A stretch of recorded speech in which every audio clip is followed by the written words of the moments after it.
been a truck driver for almost 20 years now, and I've seen things on the road most people wouldn't believe. But nothing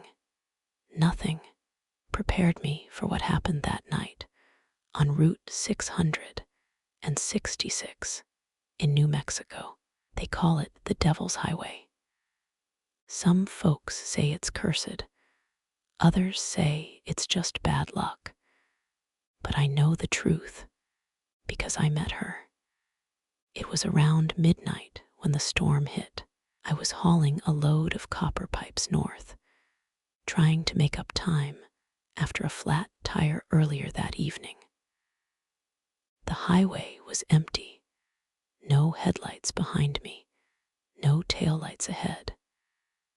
Just darkness stretching forever in both directions. I turned up the radio, but all I got was static. So I switched it off. That's when I saw her.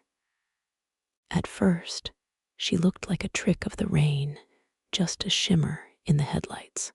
Then the shape became clear, a woman standing by the side of the road.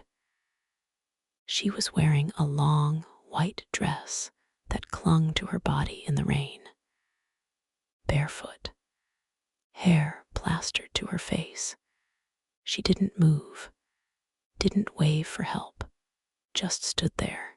I pulled over, rolled down my window, and yelled, "Ma'am, you all right?" No answer. Her head tilted slightly like she heard me, but didn't know what to say. I thought maybe she'd been in a wreck, so I put the truck in park and grabbed my flashlight. By the time I stepped out, she was gone. I swung the light across the shoulder. Nothing, just the rain beating against the road. But when I turned back toward my truck, I froze. Through the rain-spotted windshield, I could see someone sitting inside in the passenger seat. I swear my heart stopped. It was her, that same woman, just sitting there staring straight ahead. Her face pale, lips slightly open, raindrops still dripping from her hair onto the seat. I couldn't move, couldn't even breathe. Then she turned her head, slowly, and smiled. Her teeth were too white, almost glowing in the dark. And her eyes, they looked wrong, like she wasn't seeing me, she was seeing through me. I stumbled backward, nearly fell, and shouted, "Get out! Who the hell are you?" No reaction, just that eerie smile. Then the lights in the cab flickered, once, twice, and went out completely.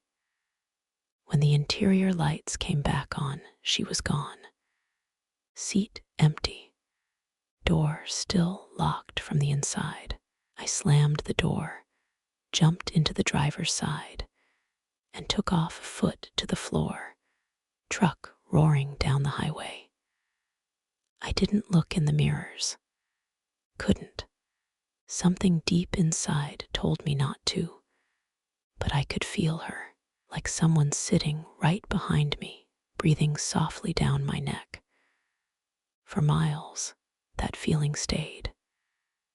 And then, as I passed mile marker 234, it lifted, like she'd just stepped out. By the time I reached Gallup, the sky was clear. I parked at the diner and went inside, still shaking. The waitress must have seen the look on my face. She poured me a coffee and said, "You saw her, didn't you?" I frowned. "Saw who?" She smiled sadly. "The bride, the one looking for her husband." I didn't say a word. She went on. "They say she was on her way to her wedding in Albuquerque. Car crashed in the rain, just a few miles down Route 666. Her fiancé never showed up. He died the same night, heading the other way. she still waits for him, always near mile marker 234. The waitress slid the coffee toward me. Count yourself lucky, trucker. Most people who see her don't make it to Gallup. That night, I didn't sleep. Every flash of lightning against the window made me think I'd see her again, standing outside, watching. Weeks later, I had the seat in my truck reupholstered. The mechanic called me over and asked, "What you spill on the passenger side looks like water damage, smells like pond water."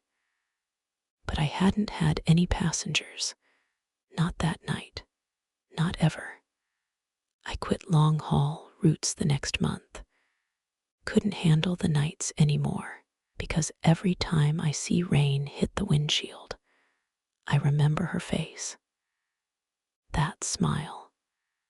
And somewhere, deep in the dark stretches of Route 666, I know she's still standing there, waiting for the next driver to stop.